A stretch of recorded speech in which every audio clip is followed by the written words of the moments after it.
안녕하십니까, 박성호입니다. 오늘은 우리나라의 애교정책, 즉 대외관계에 대해서 역사적으로 생각해 보고자 합니다. 그 이유는 이제 윤석열 정부의 애교정책이 너무나 역사적 교훈을 무시하고 실시되기 때문에 생각해 보고자 합니다. 우리나라는 이렇게 삼면이 바다인 반도국가입니다. 그렇기 때문에 강대국들의 간섭과 침략을 많이 받는 나라입니다.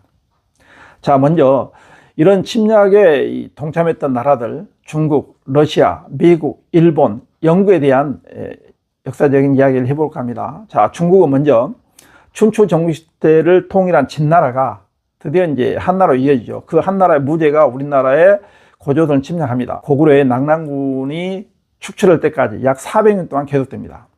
그리고 두 번째는 이제 당나라겠죠. 당나라 태종이 이제 우리나라를 쳐들어오죠. 그래서 이제 양만 장군이 안성전투에서 크게 물리쳤다. 이것은 알고 있죠. 그리고 이제 그 온나라 제국. 온나라는 원래 이제 몽골족이 세운 나라죠. 한족이 세운 나라는 아니지만 그 나라도 이제 대륙에서 있었기 때문에 우리나라 침략을 했죠. 그래서 그때도 이제 13세기부터 14세기에 우리나라를 괴롭힙니다. 약 100년 동안 괴롭혔죠. 그리고 이제 그 만주족이 세운 청나라가 이제 우리나라를 괴롭히죠. 이것이 가장 대표적인 것이 이제 1627년에 그 정묘란, 그리고 1630년에 병자호란이 있습니다. 그리고 이제 6.25 전쟁이 났을 때 중공이죠. 그때는 중국 공산당이 우리나라를 또 이제 쳐들어옵니다. 그래서 분단국가의 그런 그 원인도 되기도 하죠. 그리고 이제 현대사에 있어서도 이제 경제적으로 많이 침략을 합니다. 그러니까 우리가 이런 중국과의 애교 정책을 볼 때 항상 자국의 이익을 위해서 한다 해서 우리나라의 윤석열 정부도 중국과의 관계를 원만하게 해야 될 필요가 있다, 이런 생각을 합니다. 그 다음 러시아입니다. 러시아는 우리나라하고 많은 그런 그 관계는 갖지 않았습니다. 러일 전쟁 이후에 더욱더 이제 우리나라에 간섭을 하기 시작합니다. 자, 그러면 러시아는 우리나라하고 이제 국경선을 접했죠. 두만강 쪽으로. 그 이유는 1860년에 이제 빼칭 조약을 이제 그 영국과 중국이 체결하는데 러시아가 중개를 했죠. 그 대가로 이제 그 연해주를 받은 이유는 바로 이제 러시아도 부동항이 필요하죠. 그렇기 때문에 그럽니다. 자, 그래서 그 이후부터 이제 침략하게 되는 거죠. 그래서 가장 대표적으로 1905년에 러일 전쟁이 실패한 러시아가 포츠머스 조약을 초래해서 이제 일본에게 우리나라의 지배권을 인정해주는 만행을 저지릅니다. 그리고 1950년에 또 6.25가 터졌을 때 또 소련군이 우리나라에 진입하죠. 그래서 이제 했고, 지금도 마찬가지로 경제적으로 많은 도움도 되지만 또 피해도 있다, 이렇게 생각하시면 됩니다. 그리고 미국입니다. 미국은 우리나라하고 1882년에 조미수호 통상조약을 체결합니다. 그 조미수호 통상조약의 내용 중에서 뭐 채병권도 있냐고 관세도 부과한다. 그런데 제일 중요한 것은 거중 조정한다는 내용이었죠. 이 거중 조정이라는 것에 대해서 우리 정부가 오해를 많이 하고 있었다는 겁니다. 거중 조정은 이제 미국이 볼 때는 애교 그 조약을 체결할 때 립서비스죠. 거중 조정이라는 것은 제3국이 우리 조선에 침략하거나 또는 문제를 일으켰을 때 그 중간에 들어가서 조정해 준다는 거죠. 근데 우리나라 이것을 동맹으로 착각하는 겁니다. 미국이 우리나라를 제3국이 침략했을 때 도와줄 것이다. 근데 이것은 우리나라 생각이죠. 미국은 그냥 립 서비스 하는 겁니다. 그냥 서비스로 하는 소리인데 그것을 우리는 동맹으로 인식했다. 이것이 이제 애교 관계에서 가장 치명적인 약점이죠.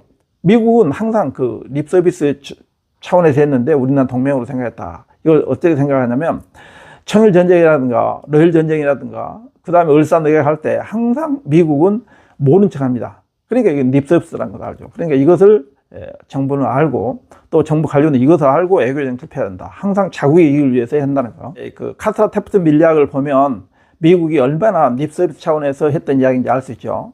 카스라는 그 당시에 이제 일본 총리죠. 테프트는 이제 그 당시에 미국 대통령 루즈벨트의 특사였고 육군 장관이었습니다. 그래서 이 사람이 와서 이제 우리나라를 일본이 지배해도 좋다는 것을 인정해 준 거죠. 그 대신에 미국은 필리핀을 지배하겠다. 이것을 일본이 인정해 준 것이 바로 카스라 테프트 밀약이죠.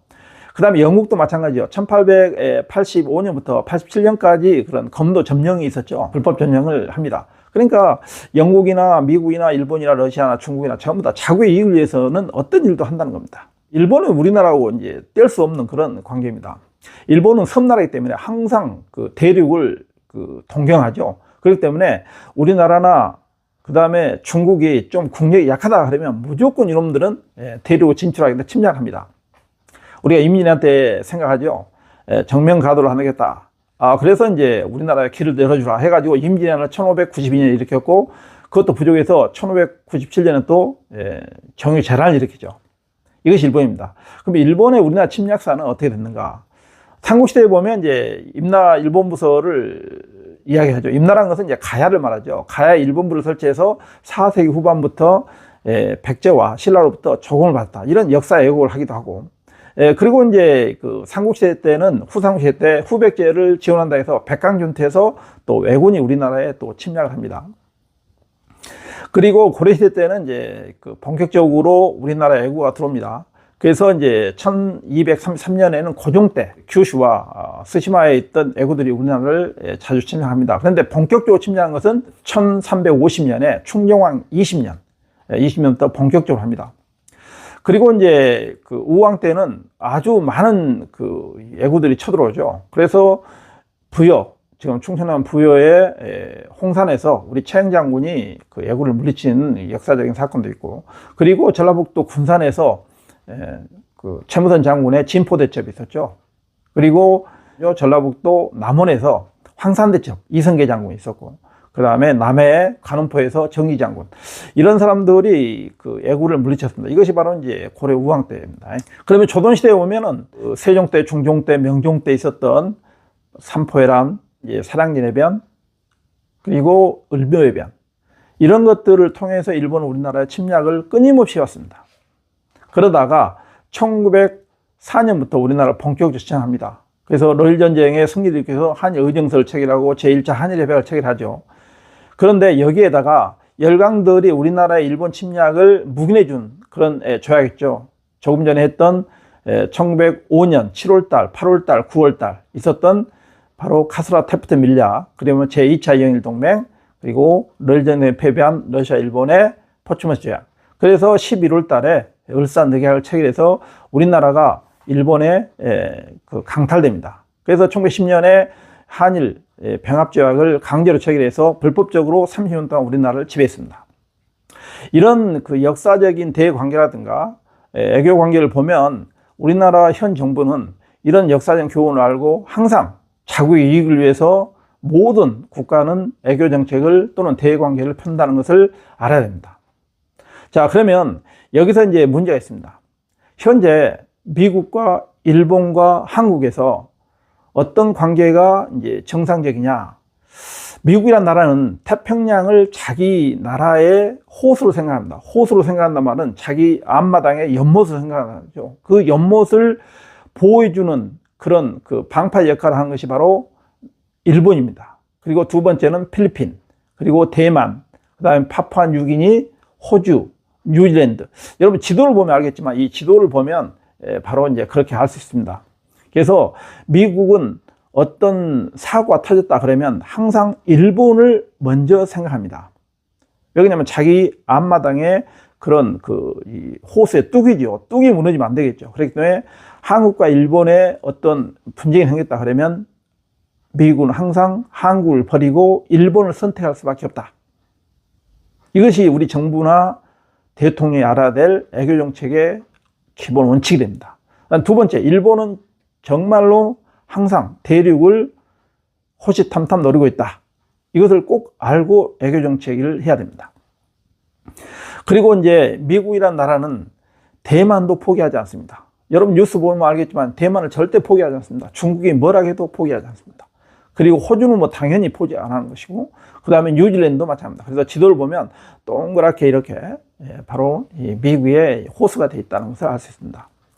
그래서 우리 정부나 윤석열 정부나 그 전의 정부나 미래의 정부는 항상 일본은 항상 대륙으로 침략을 항상 하고 있다는 것. 그 다음에 두 번째, 미국은 절대 자기의 태평양을 자기의 호수로 생각하기 때문에 일본이나 호주나 뉴질랜드나 대만을 포기하지 않는다는 것을 알아야 됩니다. 그래서 우리는 일본과의 군사적 동맹이라든가, 그 다음에 이제 그 미국과의 군사적 동맹은 항상 그 열린 마음으로 볼 것이 아니라 자국의 이익을 위해서 어떻게 행동해야 될까를 생각해야 됩니다. 그래서 항상 우리는 자주 국방과 자립 경제, 그리고 무역에 있어서도 자국의 이익을 위해서 해야지 어떤 의리라든가 동맹, 혈맹 이런 것은 전부 말뿐이라는 것을 알아야 되겠습니다.